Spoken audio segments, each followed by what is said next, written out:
Hello, everybody, and welcome to Bayou Bets for a Monday, June the 20th. I am Jim Derry, along with Spencer the Guru Urquhart, and in just a moment, we'll bring on our friend Zach Ewing. We can't wait to bring on Zach Ewing today. But first, let's talk a little bit about just the world of sports. And Spencer, it was a pretty busy weekend going on in sports. We had the U.S. Open, a fun Sunday, really, especially if you had Matt Fitzpatrick in your futures bets like I did. We'll talk about that in just a moment. We got the College World Series going on.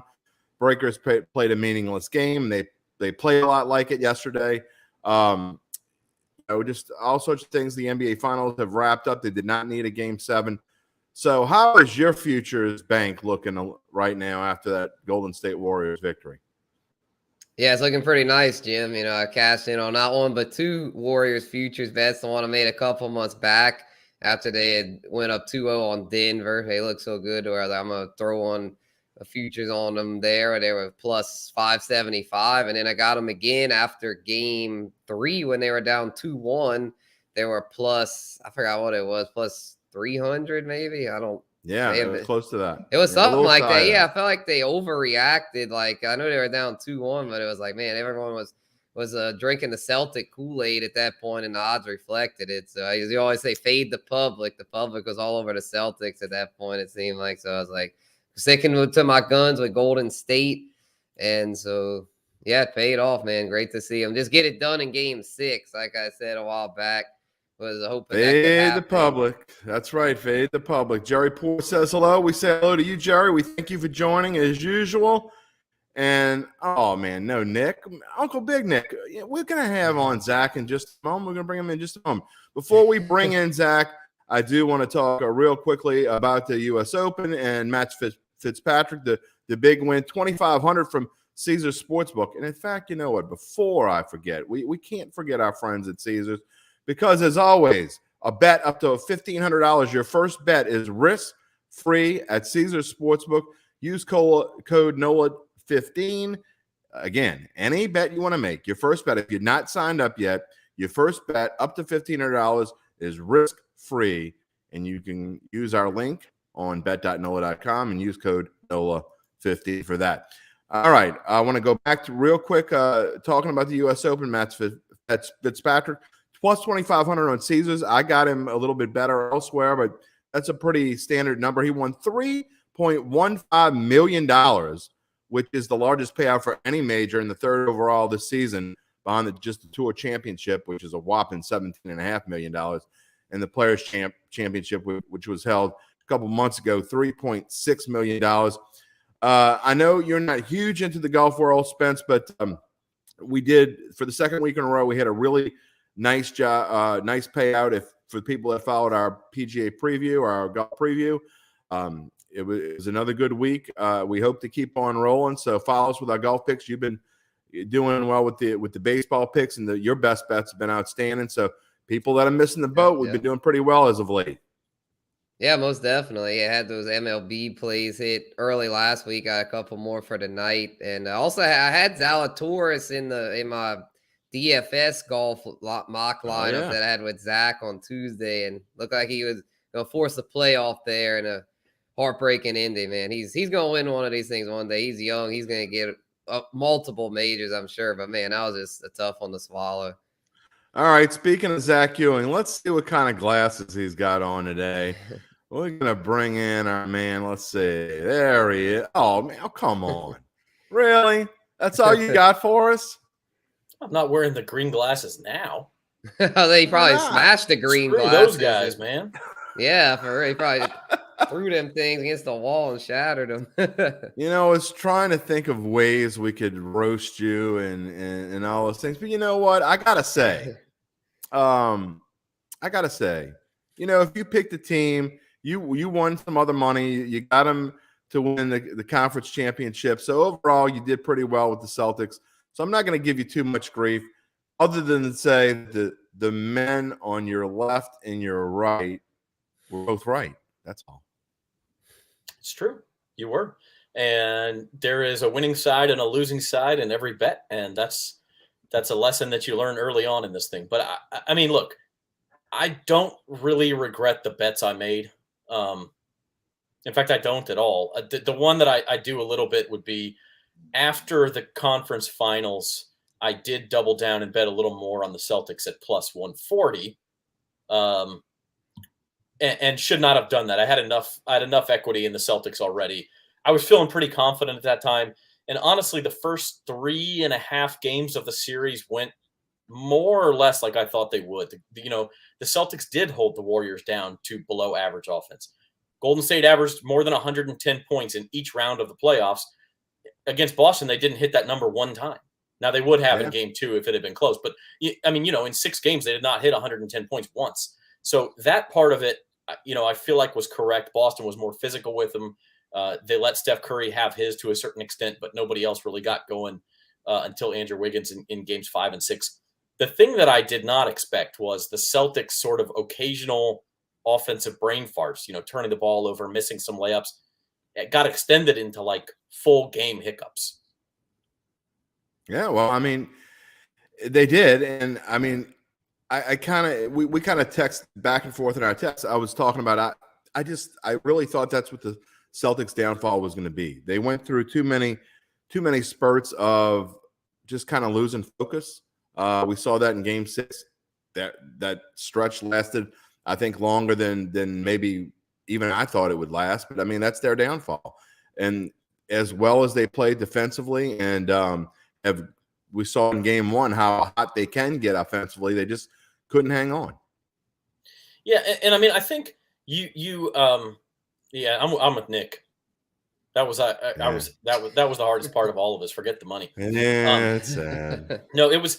I think you sort of expect that a little bit with Boston, and frankly, maybe a lot of people have said this, and I hate agreeing with national pundits, but maybe they're right. Maybe they needed to get on that stage and learn that lesson, and then next time it'll be a little bit easier for them because they're talented enough.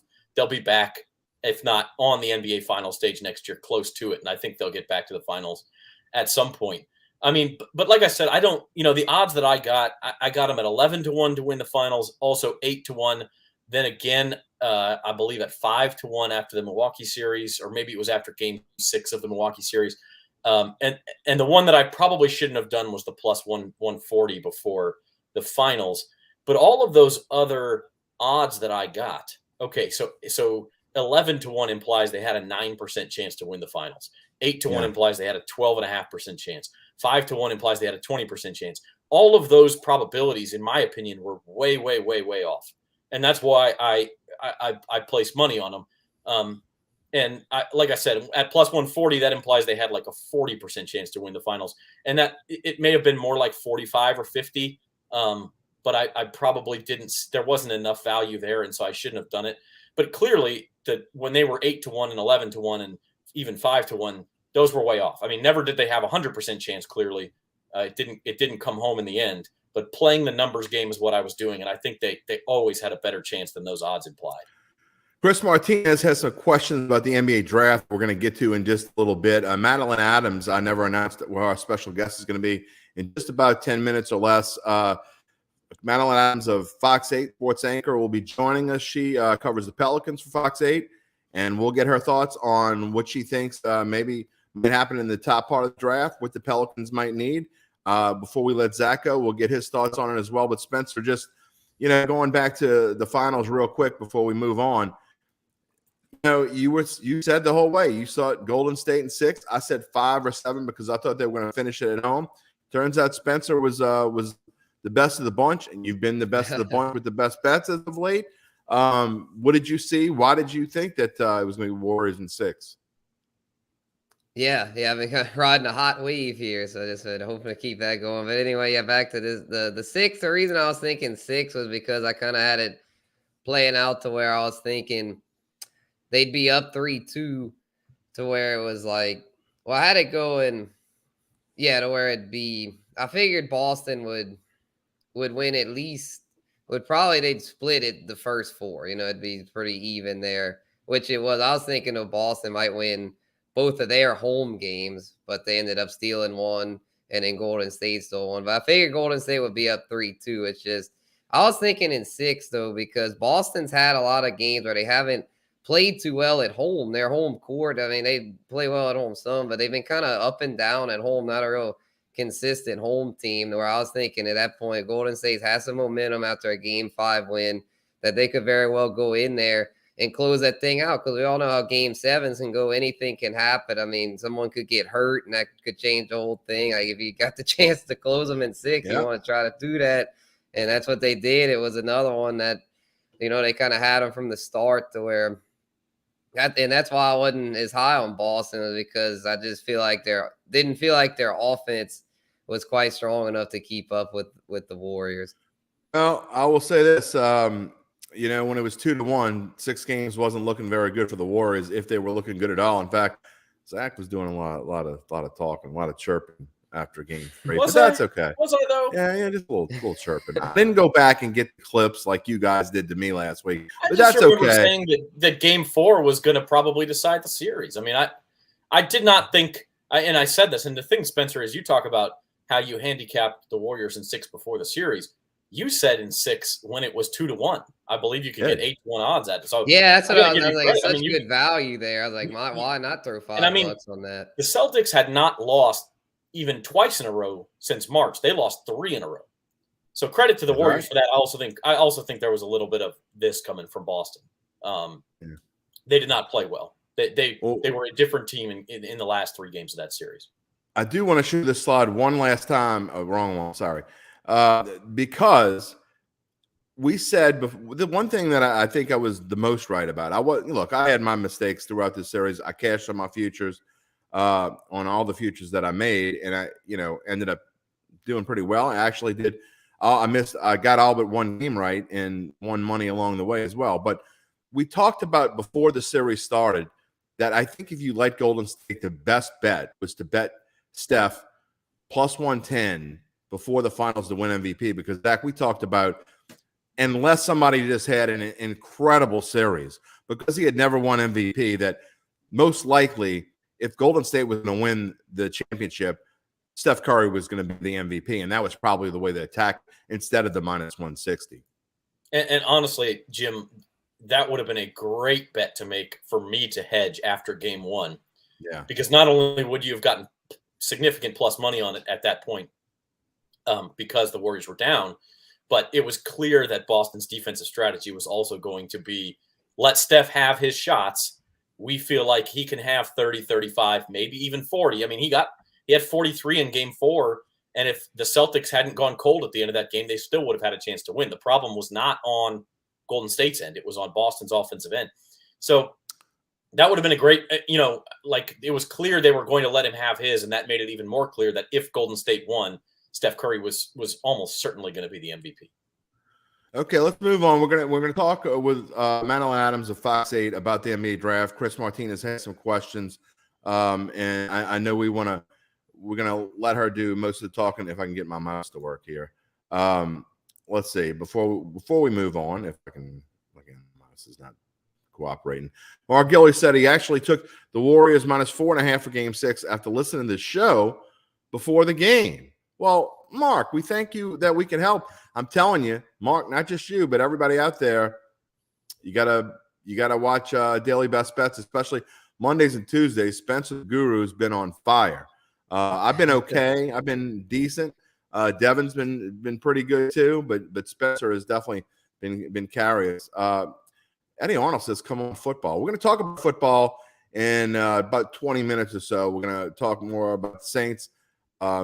Madeline will talk about that as well. We'll get on that. And again, we're going to get to Chris Martinez's questions in just a minute. But before we let you go, Zach, I want to talk about the NBA draft and your thoughts and just some of the odds that I see. How about that Agbaji guy? Boy, he's got that might be worth putting some. You want to put some money on Zach Ewing?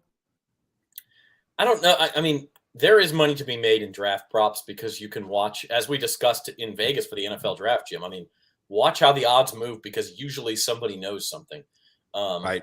And the odds have been going toward Jabari Smith, so that's tempting to me. It is, but they haven't moved to the point where I'd be too sure about it. You really do have to kind of follow the cycle of the odds.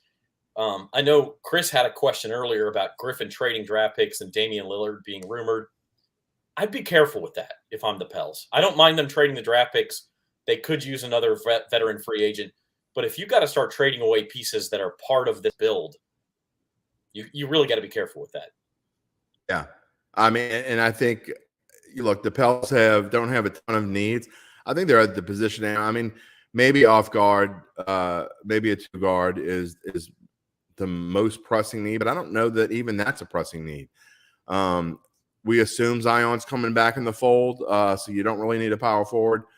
But I don't know. I think the Saints are in a position. The Pelicans are in a position now where they just picked the best player available. And Spence, we'll get into your thoughts in just a minute because I want to ask Zach before we move on, and he's going to take the rest of the day off. And I'll see all y'all in 2 weeks. But I want to get your thoughts on what you think the Pelicans' top needs are, or if they do just draft, they're in a position now where they draft whoever they think the best player available is at number 8. Yeah, I mean, I agree. They're in a good spot. I don't see any obvious holes on that roster. Beginning of the season, it was shooting, but you add CJ McCollum. Obviously, they have some guys who could shoot who we didn't necessarily realize could shoot. Larry Nance ended up being a nice piece in that trade as well. So I don't know if I say it's definitely best player available. They could probably still use some backcourt help, maybe some depth in the front court if you don't think Zion's going to be good to go 35 minutes a game right away. But they're a fairly complete team, and maybe the answer is to package some of these draft picks and try to go get a veteran player. I just say I would be careful trading away too many of the current pieces. Jose Alvarado, for instance, do you really want to include him in a deal to go get Damian Lillard? Now, I know maybe it's worth it. People said the same thing about Josh Hart, and I think that was worth it. You hate seeing Josh Hart go, but the CJ McCollum trade obviously was the right thing for the Pelicans to do. They got McCollum, they got Larry Nance. So if you have to give up a piece, excuse me, guys, a piece like that, maybe it is worth it. All right, make your prediction. Who are the Pels going to draft at, assuming that they're still here at pick number 8?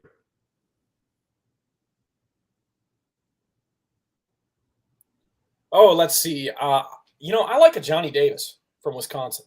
Yeah, so do I. He's another shooter. He's a guy who can space the floor. If you do bring Zion back with Jonas Valanciunas, I like that pick a lot. A Big Ten Player of the Year. It's hard to not like. Oh wait, I gotta show this. Uncle Big Nick is turning on you, man. Oh. I mean, he says, "Yeah, it must be the Boston in my throat, guys." I'm sorry, I come on and I can't keep it together here. But I did want to come on before you let me go. I did want to come on and take my medicine. I'm a man of my word. I said I would do that. Look, it didn't work out. I don't regret the bet. I still think they were better than 50-50 to win that series all the way up until maybe halftime of Game 5. I started to think this isn't going to work out. Never did I feel it was 100%, but I felt like they were, and we saw it in the first 3 games of that series. They were a more physical team. They were a more athletic team. But unfortunately for me, the last 3 or 4 games, they were also the much stupider team. So, yeah, you had your chance to hedge there a little bit, and you passed up on it. Instead, you doubled down, and I got Celtics in my throat. I'm sorry. I'm just saying, I'm as stubborn as anybody, but that was your chance to hedge there. It's all right. And the other thing, as far as the money goes, my Eastern Conference bet victory covered all of my finals bets and actually a few dollars more. And so I was in the mood to kind of play with house money there. I could have secured a bigger profit. Obviously now I wish I had, but it's okay. Yeah. And I think the Celtics would be okay. That's the funny thing about this and the green colored glasses and everything. I don't really like Boston teams. I never have, but gambling will do that to you. Right. Yeah, they'll change your opinion real quick. In fact, yesterday, my daughter asked me who my favorite golfer is, and I said whoever I bet on. Well, today it's that baby. You're not really supposed to tell that to a 10-year-old, but it's the truth. I mean, and that's supposed to a lot of my kids. Well, my kids. Daddy, did you make any picks in this game? My wife just stares daggers at me. Yeah, well, they got to get used to it. Zach Ewing, go enjoy yourself. And Spencer and I are going to be taking some time off, so you and Devin are going to have to fill in the slack. That's right. Devin and I will be back. You're not going to be able to pick as well as Spencer. Yeah, we'll figure it out. Devin's okay. I'll hold up my end, and then Devin will carry the load. No We will be back Thursday for At the Book, Devin Jackson and myself, though. So looking forward to that. Well, they'll see you then, and I'm sure everybody will be looking out. We have a special Datitude coming up this week while I'm on vacation, but we're going to be talking about that in a little bit. Mickey Loomis is going to be coming on Datitude, so I'm sure you'll be looking out for that as well. All right, Zach, you got the ship for the next 2 weeks, and we'll talk to you in a couple weeks. All right, guys. See ya. All right, Spence. We're waiting on Madeline Adams to join us here on the show here on Bayou Bets, but want to get your thoughts on the NBA draft as well. We talk, we're going to get to some questions here we have about the draft. I mean, what do you think? I mean, do you think that the Pelicans maybe what is their greatest needs? I mean, or do they just take best player available? Yeah, I think they go BPA, but I mean, the Johnny Davis kid from Wisconsin, a good shooter. I think that would be a good fit because they could use some shooting help. I mean, as they got CJ, who's a really good shooter, and BI can shoot it, but a lot of the Pels' good depth pieces are more the defensive aces like Alvarado, Herb Jones, and then Zion back too. Well, I mean, he's not really shooter per se. I mean, he's such an elite scorer, to where if he's on the floor too, I know they brought up a potential Damian Lillard trade, but if you got Zion back, I just don't think there'll be enough room for Dame. I feel you got CJ, you got BI, and you have Zion, all pretty high volume scorers. I think they need to just keep the pick and go with the best player available and have that young player come in and serve as another quality depth piece because they have a good enough starting five to roll with. I don't think they need to go give up a bunch of those young depth pieces for another big time scorer. If Zion's healthy, they'll have plenty of scoring. Hey, we can all dream, can't we? I mean, can you imagine Dame on this team? It would be having a little Dame time. That'd be a little fun.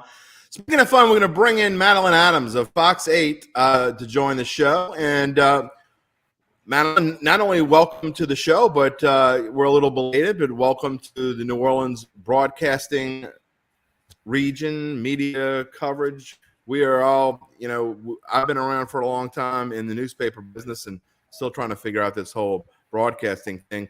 I know I read that you're from Houma and you were in Lafayette, so you know Spencer a little bit. Welcome to New Orleans.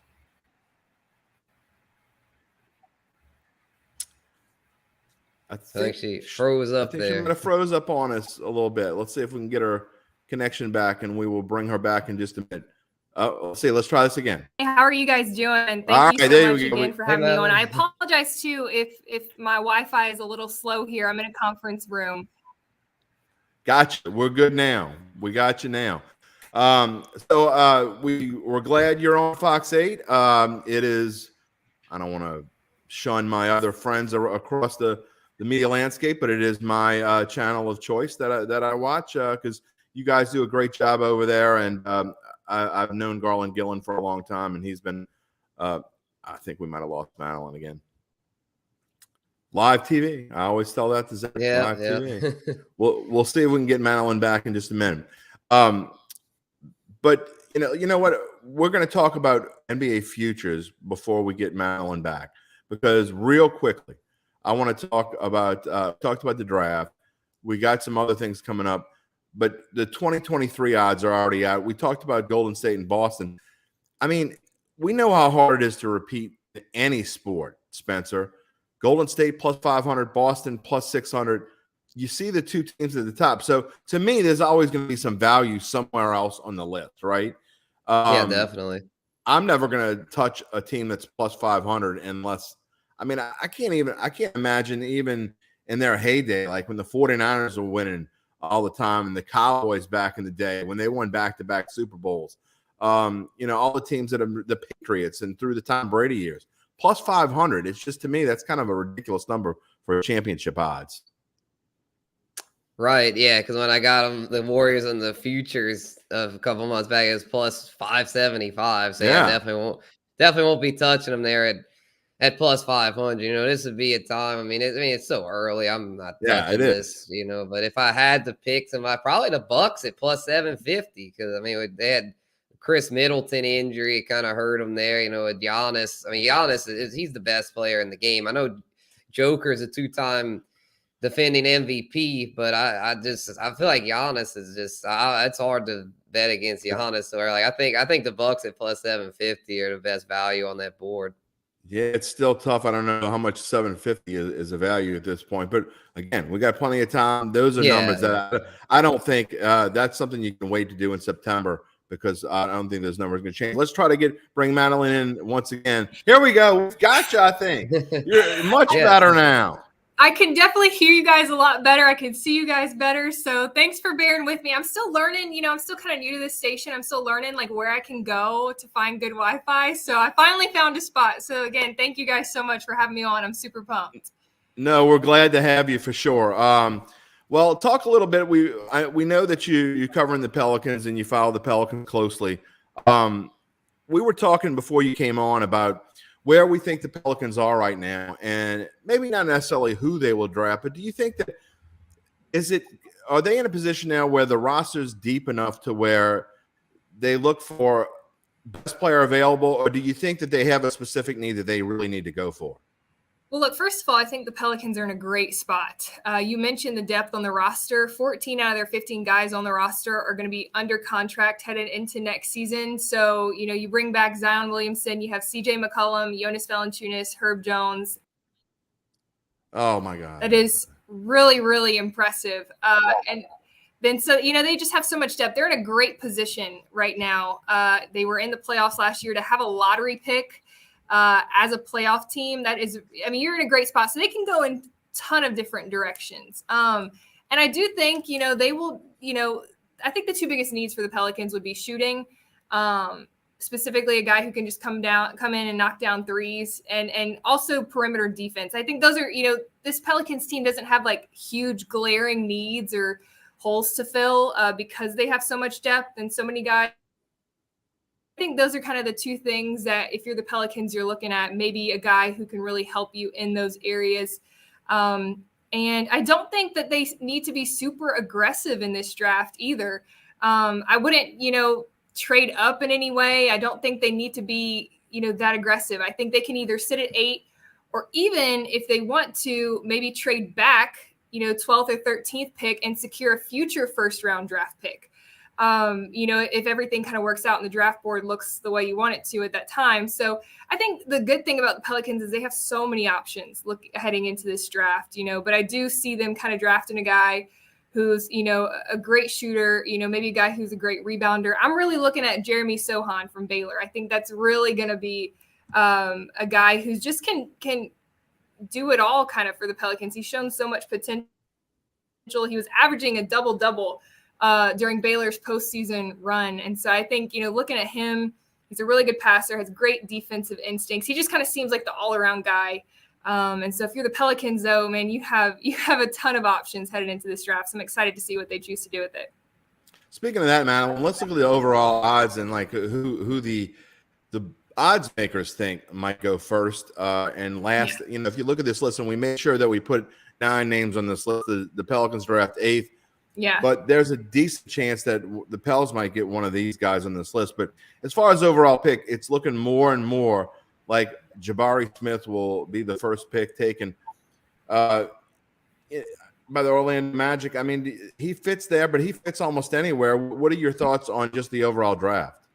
Yeah, absolutely. I mean, Jabari Smith is a great guy. He's just an overall good basketball player, super versatile. I could 100%. I'm hearing he's going, everything I'm seeing on social media, he seems like the number 1 overall pick. And another guy on that list was Benedict Mathurin, who I could also see going to the Pels as well, out of Arizona. And he's more of a role player, but again, really good passer, dangerous from beyond the arc. And I think the only thing maybe that he would need to work on is his defensive side of the ball. But so Benedict.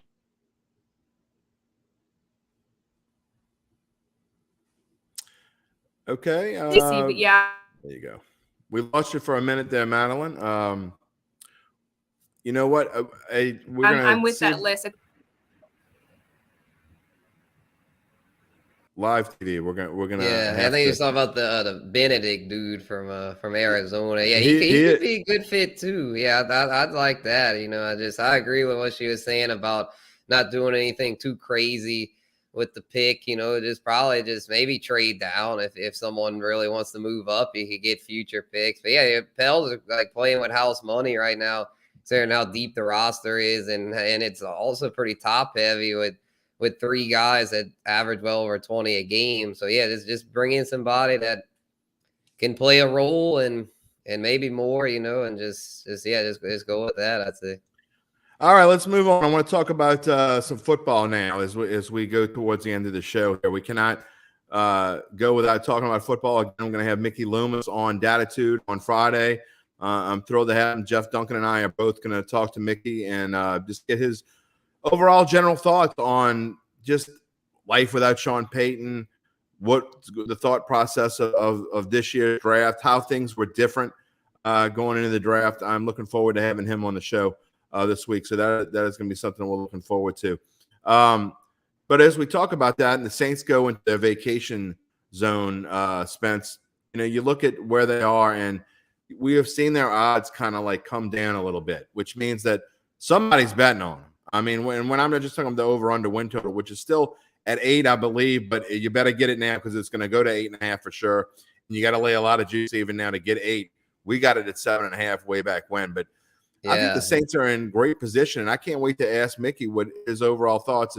Let's bring in Madeline one more time here because I want to get your thoughts on where the Saints are right now. And we were talking about we're having Mickey Loomis on our show on Friday on our podcast. And I just don't understand the downers on this team. And I've been as critical about them in the past as just about anybody. But you look at this roster and where they are right now. To me, over under of 8 wins. So the odds makers think they're going to have a losing season. I don't get it. I think this team is absolutely stronger than they were last year. And I get that Dennis Allen is coming in and trying to fill the shoes of Sean Payton, but I think with Jameis Winston coming back and this defense maybe as good as it's been in 20 years, I mean, this team is poised, I think, to make a decent run.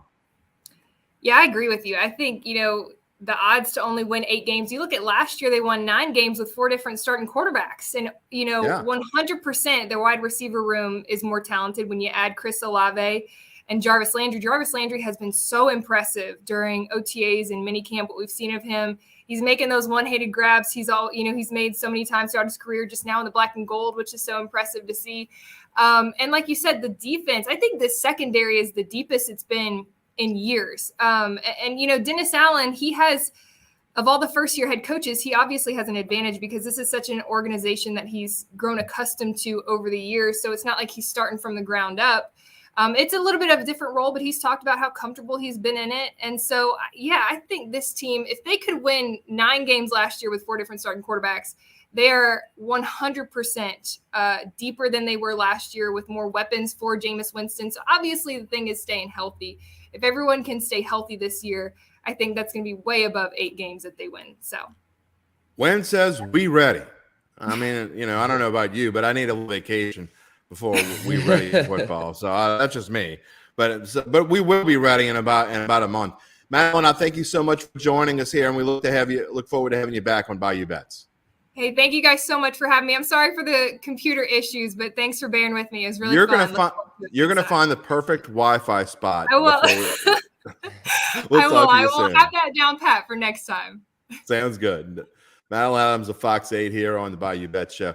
Spence, going back to football and Uncle Big Nick, we are going to talk more about golf in just a little bit, but we go back to the Super Bowl odds and they're unchanged. They're not going to change a lot over the course of the next month before training camp opens. At least not the Super Bowl odds. You might see over/under win totals change a little bit as personnel goes along, but we kind of talked about it last week. We each had our thoughts. I think you said you like all the teams at 1,600 range, the Niners, Broncos, and Chargers. I think all are decent bets. I'm not a big fan of the Broncos. I don't think Russ changes them that much, but I do think there's value in the 49ers and Chargers at 1,600 for sure. I like Dallas Cowboys at 1,800. I know people laugh whenever you talk about Dallas winning a championship, but I'll still say the best value on this board, to me, the Saints are I mean, up there with those other teams, and to get them at twice the odds at plus 4,000. Look, I think this is the year where you put a little money on them, even if you're just playing little futures here and there. I think at plus 4,000, they're certainly worth laying a couple bucks on. Yep, definitely. I think the odds makers I've said it before, they just don't believe in Dennis Allen and Jameis Winston. That's They right. just straight up don't. They just think because there's no more Sean Payton and Drew Brees that the team's going to automatically decline. And I don't agree with that because I feel like they prepared for life without Brees and kind of a life without Peyton too, with Dennis Allen being a defensive mastermind. The identity of this team is the defense. As far as the defense is going to carry them, and all they need the offense to do is do their job, and they've got enough pieces to do that now with Olave and Jarvis there, and hopefully a healthy Mike Thomas. The only thing that could hold him back would be a big, lengthy suspension for Alvin Kamara, but hopefully they could bring in another running back, or the UDFA Abram Smith could pan out. But I don't think Jameis Winston is going to be a big problem. I know we talked about that last week with the MVP odds and how, like, the odds makers have guys like Carson Wentz with a better chance, and that's just, like, silly, I feel like. Because Jameis, while he's not perfect, he's far from perfect, he's not one of the bottom feeders. He's at least, to me, a mid-pack quarterback with upside for more. So, yeah, I might go put a couple bucks on the Saints, like, maybe not right now, but like, maybe in a month or so, like if they're, but the odds keep going up, so I might have to right now. Cause if I wait, they might be at not as good of a value. So, cause they're getting a lot of hype, man, with Honey Badger, Jarvis, like Madeline said, the secondary really deep as well. And that in the receiver room were weaknesses last year. But with both of those being improved, this team's got a lot of potential, no doubt. And I'll tell you, you'll be talking about it in the next month or so when you start doing your fantasy projections. But I think maybe not so much in New Orleans because somebody's always going to reach out ahead of where they should get a Saint. Saints always go higher in New Orleans because we know why. Who has to do what they do. But if you're playing in national competitions or you don't live in New Orleans and you watch this show and you're just Saints fan, I think Jameis Winston could be a great bargain in fantasy football. I think it's going to be fun to see where he is mocked up in a lot of drafts because I think everybody else is going to be. I think he's going to be flying under the radar everywhere else as well. Yeah, definitely great. He'll be a nice second quarterback for super flex leagues. I know a lot of leagues are moving in that direction, and I notice he's a guy like when you're going for that second quarterback, he's a good one to have there for sure. Yeah, and he'll be a guy that I play a lot of one and done fantasy leagues, which I love. That's a whole new concept that I think maybe we can do a whole show on. But if Alvin Kamara gets suspended, I'm going to be looking to use Jameis Winston for one of those weeks for sure. To show how important the defense is, the odds are already out on week 1. In fact, they're out for the entire season if you want to go make some plays on them now because we know these numbers will certainly change. But not so much that the Saints are favored in this first opening game at Atlanta. But what I do find interesting is what I think is a low over-under, 42.5.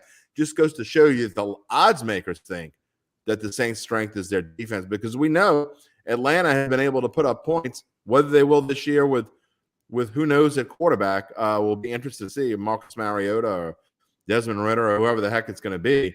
It just goes to show that the Saints are definitely moving in a different direction to where they're going to be defense first. Yeah, exactly. Yeah, I think I think they'll be able to slow down Mariota or Ritter, whoever it is, because they've got all their bases covered pretty much. They don't have any weak spots on the defense from what I can tell. So, I mean, they're going to be pesky, normally, if it wasn't for the fact that it was the divisional game, I'd say they should be more like 6-point favorites. But considering it is the biggest division rival, it could always be some weird stuff that can happen. But I'm still thinking that, being week 1, a fresh slate for everybody, fully healthy. Hopefully the Saints will be fully healthy. God forbid, no major training camp or preseason injuries, and they should be able to cover that with ease. I will tell you this: if you like the Saints, and I will tell you that I will probably be betting the Falcons in that game because I usually take division dogs in a division home dogs. They cover like 75 to 80% of the time over the last 10 years. I mean, it's almost like betting gold. So I'm not saying the Saints are going to lose the game. I won't bet the money line, but I'll probably bet the Falcons, which means I'll wait because that line's going to only go up. I can tell you right now, barring, like Spencer said, barring injuries, which would change the dynamic of a lot of things. But if you like the Saints in that game, it already went from 3.5 to 4. It's only going to go up. I would be willing to bet it's going to be closer to 5 or so by the time we get there. But that's a long way away. I'm not saying you have to bet it now, but it's not going to go down from 4. All right, let's move on from the NFL and our other local football team, and that's the New Orleans Breakers, who clinched a playoff spot last week when they won their game. And yesterday they kind of showed that they had already clinched. Mr. Slaughter was in street clothes on the bench, and they weren't playing to win that game. It didn't matter. It had already been settled. They were going to be in the playoffs against the Birmingham Stallions. And, if you look at where they are, sorry about that. If you look at this weekend's action, Breakers are 5-point underdogs. That is by far the largest they've been underdogs. In fact, they've been favorites in most of their games this year.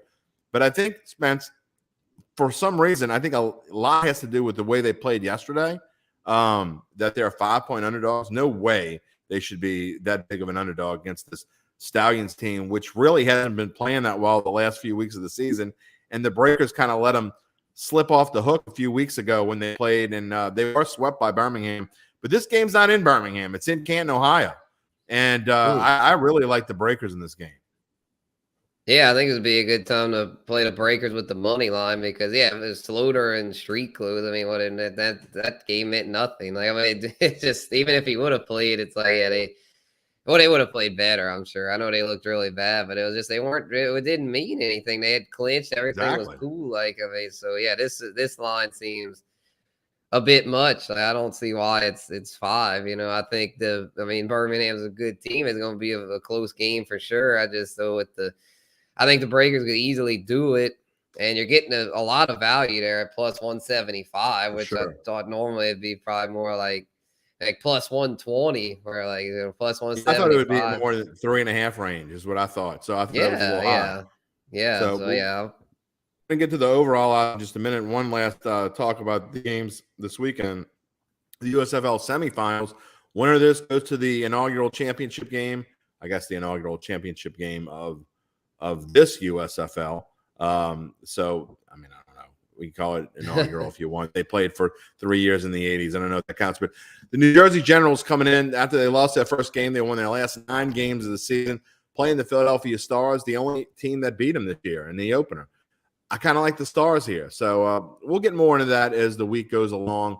But I think I like the 2 underdogs this week. Hence, which goes right into the championship odds. And I think you're getting a really good price on both the Breakers and the Stars.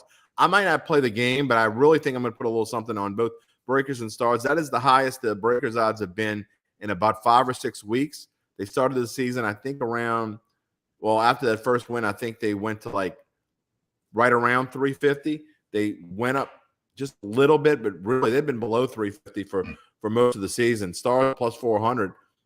I think they're an underrated team, so that'll be interesting to see. So I really like Breakers and Stars, both of these teams. I don't know how much you paid attention to the USFL, but just tell me your thoughts real quick. Okay, yeah, I would probably seem like the Generals have been pretty solid. I'd probably lean slightly more toward the Generals, but I'm with you on the Breakers though. I feel like they're I keep up them Great the closest value. being they're the local team. They've done really good this year, and it's more so I feel like they've got a really nice combo of their defense is usually pretty stout, and then with Slaughter, I know he's made some bonehead decisions, but when he's on, he's the best quarterback in that league. So yeah, I feel like the Breakers are the play here, and maybe the Generals. I'm not as much on the Stars, but you never know. The Breakers to me are the best value. And it really is hard. I mean, you're talking about a league unless you've really paid attention to it, and I probably paid attention to it more than most. So I really do like the Breakers. I'm not just saying it. I think they're a great value there. We'll see how things work out this weekend, but maybe that'll be our best bets. We'll have to wait and see. All right, lastly, before we go off the air today, I want to touch a little bit on golf again. We have an interesting tournament this week. The week after the U.S. Open, usually you think that there wouldn't be a ton of big names, but there are. If you look at the top of the odds board this week at the Travelers Championship, which is being held in Cromwell, Connecticut, Rory McIlroy, the favorite. That's no surprise. He's often the favorite. Scotty at plus 1,100. If you look at this board, again, I will not have a golf preview this week because I'm on vacation. As soon as I click the end broadcast button on this show, I'm going on vacation. But I will tell you that there are a couple of names I like on this list. I think Sam Burns has been playing very, very well and really just had a bad Sunday at the U.S. Open. Otherwise, I think his odds might be a little bit worse than 18-1, or I guess higher, I should say. I think he's in a great position he's already got a win in the last month. I think he could have a great tournament this week. I think Jordan Spieth has a good tournament this week. So if you're looking for a play, I'm not sure how the big boys are going to come in and how fired up they're going to be after the U.S. Open.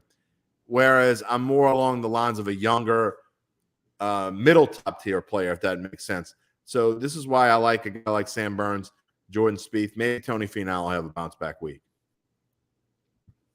Yep. Yeah, this is a kind of interesting field. A lot of big names here.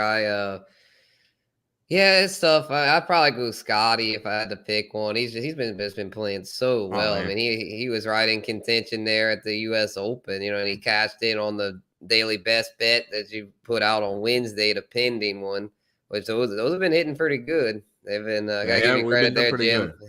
Been adding those in there on the Monday total. So but yeah, I would pick Scotty if I had to go with one. And then Rory's been really good too. It's just I don't know. He's I don't think you never go wrong with it when you put Scotty on your card. So I just don't. Yeah.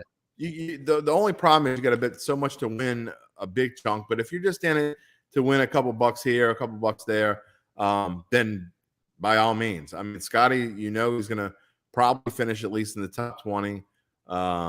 He usually does.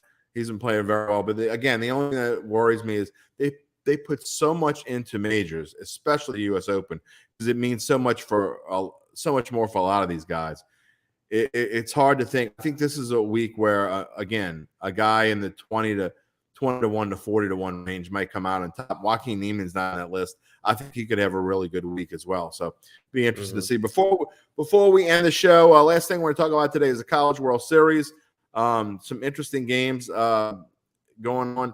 I saw a bunch of chatter on the Texas A&M social media page. It was the first time they had beaten Texas at baseball in something like 1,400 and some odd days. So they're pretty thrilled in College Station, and the Aggies moving on. They will face Notre Dame next. Oklahoma right now sitting pretty. They're in a good spot. They defeated Notre Dame. So in the winner's bracket. And Ole Miss, I mean, it just goes to show. It kind of goes back to what we were talking about, Spence. I really like Arkansas. That's one of the teams I talked about. That's the team I liked in this tournament more than anybody. But Ole Miss goes to show that if you get hot at the right time and you get that feel, college baseball is different than most other sports because I think whoever has that feel about them in the last month and a half of the season and goes into this thing hot, anything can happen. That's why I never really liked the favorites because – I mean, the favorites, the top seed hasn't won since the late 90s. And, I mean, the seeded teams are getting beat. Yep, 100%. Yeah, Tennessee, the overall favorite, was, of course, knocked out by Notre Dame in that crazy game. And then Texas was the favorite among the 8 teams in this, and then they get knocked out.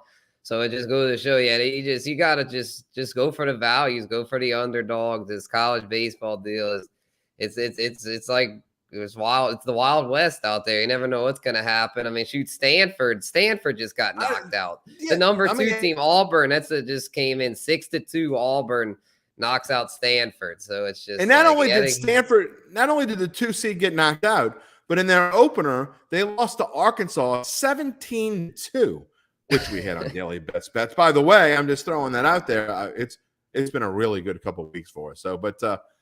Anything can happen in these College World Series. I'm liking the two SEC teams. I think the Arkansas Ole Miss winner is in a really good shape to maybe bring home a championship. And I liked Arkansas from the beginning, so I'm not going to jump off that bandwagon now. Gotcha. I would shoot. Yeah, it's tough. They're both so good right now. They've been on the hot streak. I'm probably choosing Ole Miss. I've really liked what I've seen from them, but it's a coin flip. And whoever wins this game, I'll tell you this, whoever wins that game tonight will probably win the whole thing, because then they'll be in that winner's bracket. And I like both of these teams over Oklahoma. So I agree. We'll see. But all right, final thoughts before we go off the air. I know you're excited. You got a couple more days of work before you go on vacation. Like I said, my vacation starts as soon as I hit end broadcast, although I do have one more data too. Final thoughts. What are you doing for vacation? Make that your final thought. Okay, yeah. I know you did something exciting. Yeah, I'm going to do a few things, a couple sports related things. The first thing, I've got to check this off my bucket list. Got to go to a NASCAR race. I've been wanting to go my whole life. Been big into auto racing, do my picks column every week. And going to the Nashville race on Sunday.